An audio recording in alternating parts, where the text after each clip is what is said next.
আসসালামু আলাইকুম সুপ্রিয় শিক্ষার্থীবৃন্দ, সবাইকে জানাই মিরবর্গ থেকে স্বাগতম।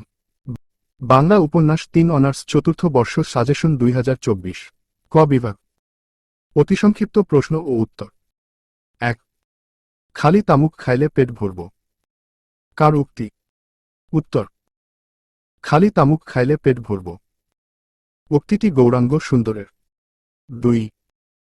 মাঘ মাসের কোন তারিখে মালোপাড়াতে উৎসবের ধুম পড়ে? উত্তর। মাঘ মাসের শেষ তারিখে মালোপাড়াতে উৎসবের ধুম পড়ে। ৩। বাসন্তীর বাবার নাম কি? উত্তর। বাসন্তীর বাবার নাম দিলনাথ মালো। ৪। বাসন্তীর চৌয়ারি নিয়ে কে দৌড় দেয়? উত্তর। বাসন্তীর চৌয়ারি নিয়ে সুবল দৌড় দেয়। ৫। কিশোর এবং সুবল কোথায় মাছ ধরতে যায়? উত্তর। কিশোর এবং সুবল সুখদেবপুর গ্রামে বাসিরাম মোল্লের উজানিনগর খলায় মাছ ধরতে যায়। ৬। পীড়িতের নাও শুকনায় চলে, কার উক্তি? উত্তর।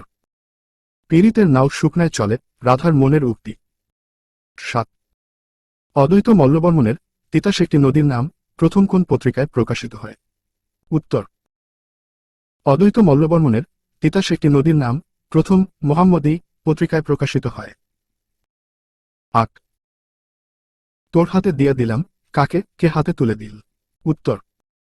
তোর হাতে দিয়া দিলাম উক্তিটিতে বাসন্তীকে কিশোর সুবলের হাতে তুলে দিল। ৯। মাঘ মাসের কোন তারিখে মালো পাড়াতে উৎসবের ধুম পড়ে যায়? অথবা মাঘ মাসের শেষ তারিখে মালোপাড়ায় কোন উৎসবের ধুম পড়ে? উত্তর। মাঘ মাসের শেষ তারিখে মালোপাড়ায় মাঘ মণ্ডল উৎসবের ধুম পড়ে। ১০। সৈয়দ ওয়ালিউল্লাহর জন্মসাল কত? উত্তর। সৈয়দ ওয়ালিউল্লাহ ১৫ আগস্ট ১৯২২ সালে জন্মগ্রহণ করেন। ১১। চাঁদের অমাবস্যায় উপন্যাসটির প্রকাশকাল কত? উত্তর। চাঁদের অমাবস্যায় উপন্যাসটির প্রকাশকাল ১৯৬৪ সাল। ১২। কাদের যে দরবেশ একথাটি সবসময় কে বিশ্বাস করতেন না? উত্তর। কাদের যে দরবেশ একথাটি সবসময় আরেফ আলী বিশ্বাস করতেন না। ডট। মৃত যুবতী নারীর মায়ের মতে যুবতী নারী কিভাবে মারা গিয়েছিল? ১৩ উত্তর। মৃত যুবতী নারীর মায়ের মতে যুবতী নারী জিন পরীর আছর পরে মারা গিয়েছিল। ১৪। আরেফ আলীর গ্রামের নাম কি? উত্তর। আরেফ আলীর গ্রামের নাম চাঁদপাড়া। ১৫। মানুষের জীবনটা অতি ভঙ্গুর, একটুকুতেই মটকে যায়, কার উক্তি? উত্তর। মানুষের জীবনটা অতি ভঙ্গুর, একটুকুতেই মটকে যায়, উক্তিটি কাদের? ১৬। তোষতারি কিংখাব কি? উত্তর। তোষতারি কিংখাব পুরাতন আমলের জিনিস যা সিন্ধুকে তালাবদ্ধ থাকে। ১৭।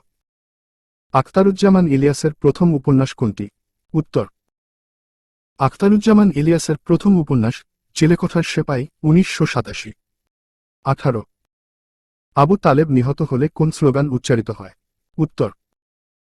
আবু তালেব নিহত হলে শহীদের রক্ত বৃথা যেতে দেব না স্লোগান উচ্চারিত হয়, প্রতিনিধি। ১৯। চিলেকোঠার সেপাই উপন্যাসের হাড্ডি খিজির কোন শ্রেণীর মানুষের? উত্তর। চিলেকোঠার সেপাই উপন্যাসের হাড্ডি খিজির ছিন্নমূল শ্রমজীবী মানুষের প্রতিনিধি। ১৮। আবু তালেব নিহত হলে কোন স্লোগান উচ্চারিত হয়? উত্তর। আবু তালেব নিহত হলে শহীদের রক্ত বৃথা যেতে দেব না স্লোগান উচ্চারিত হয়। ১৯। চিলেকোঠার সেপাই উপন্যাসের হাড্ডি খিজির কোন শ্রেণীর মানুষের প্রতিনিধি? উত্তর। চিলেকোঠার সেপাই উপন্যাসের হাড্ডি খিজির ছিন্নমূল শ্রমজীবী মানুষের প্রতিনিধি। ২০। আইয়ুব খানের ছবি পোড়ানোর সময় কি স্লোগান দেওয়া হয়? উত্তর। আইয়ুব খানের ছবি পোড়ানোর সময় দিকে দিকে আগুন জ্বালো, জাগো জাগো বাঙালি জাগো স্লোগান দেওয়া হয়। ২১। চিলেকোঠার সেপাই উপন্যাসের সেপাই কে? উত্তর। চিলেকোঠার সেপাই উপন্যাসের সেপাই হল ওসমান। ২২। চিলেকোঠার সেপাই উপন্যাসের প্রথম বাক্যটি কি? উত্তর। চিলেকোঠার সেপাই উপন্যাসের প্রথম বাক্যটি তোমার রঞ্জু পরি রইল কোন বিদেশ বিভুয়ে একবার চোখের দেখাটাও দেখতে পারলে না গো। একক উদ্ধৃতি চিহ্ন। ২৩। মালিকের লগে পাল্লা দেওয়ান ভালো নয়, বুঝলি? কে কাকে কোন প্রসঙ্গে বলেছে? উত্তর। মালিকের লগে পাল্লা দেওয়ান ভালো নয়, বুঝলি? কথাটি কামরুদ্দিন তার স্ত্রীকে নতুন শাড়ি কিনে দেওয়া প্রসঙ্গে বলেছে। ২৪। খয়বার গাজী কে? উত্তর, খয়বার গাজী ইউনিয়ন বোর্ডের প্রাক্তন প্রেসিডেন্ট এবং বর্তমান ২ নং ওয়ার্ডের মেম্বার। ২৫। সেলিনা হোসেনের জন্ম কত সালে? উত্তর, সেলিনা হোসেনের জন্ম ১৯৪৭ সালের ১৪ জুন। ২৬। রামচন্দ্রপুর হাটের জমিদার কে? উত্তর, রামচন্দ্রপুর হাটের জমিদার রমেন মিত্র। ২৭। শান্তির প্রিয় ফুল কি ছিল? উত্তর, শান্তির প্রিয় ফুল ছিল সাদা করবী। ২৮। কৃষক আন্দোলনে কারা বেশি প্রাণ দিয়েছে? উত্তর, কৃষক আন্দোলনে সাঁওতালরা বেশি প্রাণ দিয়েছে। ২৯। দীপচাঁদের বউ এর নাম কি? উত্তর, দীপচাঁদের বউ এর নাম মুনিয়া। ৩০। পুলিশ শিকারী কুকুরের মতো কাকে খোঁজে? উত্তর, পুলিশ শিকারী কুকুরের মতো ইলা মিত্রকে খোঁজে। ৩১। কাঁটাতারে প্রজাপতি উপন্যাসটি লেখক কাকে উৎসর্গ করেন? উত্তর, কাঁটাতারে প্রজাপতি উপন্যাসটি লেখক অধ্যাপক সৌমিত্র শেখরকে উৎসর্গ করেন। ৩২। বিদ্রোহের পর সাঁওতালরা নাচল ছেড়ে কোথায় চলে যায়? অথবা বিদ্রোহের পরে সাঁওতালরা নাচল ছাড়া আর কোথায় চলে যায়?